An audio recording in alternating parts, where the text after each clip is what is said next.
Hello అందరికీ. ఇవాళ నేను మాత్రం చాలా హ్యాపీగా ఉన్నాను. ఎందుకంటే ఆల్రెడీ తమ్నైల్ చూసుంటారు, అమ్మ వాళ్ళ ఇల్లు అయితే కొనుక్కున్నారు. సో ఎంత కాస్ట్ ఏంటి ఎక్కడ అనేది అన్నీ కూడా నేను మీకు ఈ వ్లాగ్లో షేర్ చేసుకుంటాను. సో ఇది వచ్చేసి 2BH అనమాట, డబుల్ బెడ్రూమ్ హౌస్. సో ఇది మేము ఉంటున్న రెంట్ హౌస్కి ఆపోజిటే ఉంటుందన్నమాట. సో డబల్ రోడ్, రెండు దారుల నుంచి కార్నర్ ప్లాట్ అనమాట, కార్నర్ హౌస్. బాగుంది. ఇది వచ్చేసి 105 గజాలలో ఇల్లు అనమాట. 2BH double bedroom house. So main door వచ్చేసి ఇట్లా ఉంటుంది. అమ్మ ఆల్రెడీ చూపించింది కదా, లాక్ ఓపెన్ చేసింది. సో లోపలికి వెళ్ళాక ఇలా ఉంటుందన్నమాట. హాల్ వచ్చేసి స్పేషియస్గా ఇచ్చారు. అండ్ ఒక బెడ్రూమ్ వచ్చేసి కొంచెం పెద్దగా ఉంది అండ్ ఇంకొకటి చిన్నగా ఉంది.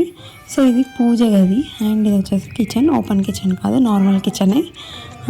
సో ఈ హౌస్ ఆల్రెడీ కన్స్ట్రక్షన్ జరిగి 3 years అయిపోతుంది. 2 years ఉండి వాళ్ళు అమ్మేశాక తీసుకున్నారనమాట. సో ఈ ఇల్లు మొత్తం ఎంత పడింది ఏంటనేది లాస్ట్లో మీకు చెప్తాను. సో కిచెన్కి అటాచ్డ్గా ఒక బెడ్రూమ్ ఉంది. ఆ బెడ్రూమ్లోనే అటాచ్డ్ వాష్రూమ్ ఇచ్చారు. అండ్ నెక్స్ట్ వచ్చేసి ఇంకొక బెడ్రూమ్ దానికి స్ట్రైట్గా ఉంది. బాగుంది. ఒక బెడ్రూమ్ పెద్దగా ఉంది, ఒక బెడ్రూమ్ని చిన్నగా ఇచ్చారు. సో అంతా కూడా చూస్తున్నారు కదా, కబోర్డ్స్ ఉన్న ఇల్లే అనమాట. ఇంకా ఫాల్ సీలింగ్ కూడా ఉంది. అండ్ హాల్లోనే పక్కన చిన్నగా ఒక వాష్ బేసిన్ అండ్ మిర్రర్ ఇచ్చారు. దానికి స్ట్రైట్గా ఇంకో చిన్న బెడ్రూమ్ చెప్పాను కదా, ఒకటి చిన్నగా ఉంది ఒకటి పెద్దగా ఉందని. దీనికి ఆపోజిట్లోనే ఒక చిన్న బెడ్రూమ్ ఇచ్చారు. అండ్ దానికి ఒక డోర్ కనెక్ట్ అయ్యింది, అది బయట బాల్కనీకి కనెక్ట్ అయ్యింది అనమాట. సో బాల్కనీ బయటికి వచ్చేసరికి చిన్నగా ఒక సందిచ్చి అక్కడే బట్టలు ఉతుక్కొని ఆరేసుకోవడానికి ఇచ్చారు.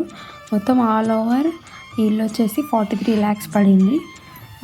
సో ఇది మొత్తం అంత ఇల్లు కూడా చూసారు కదా.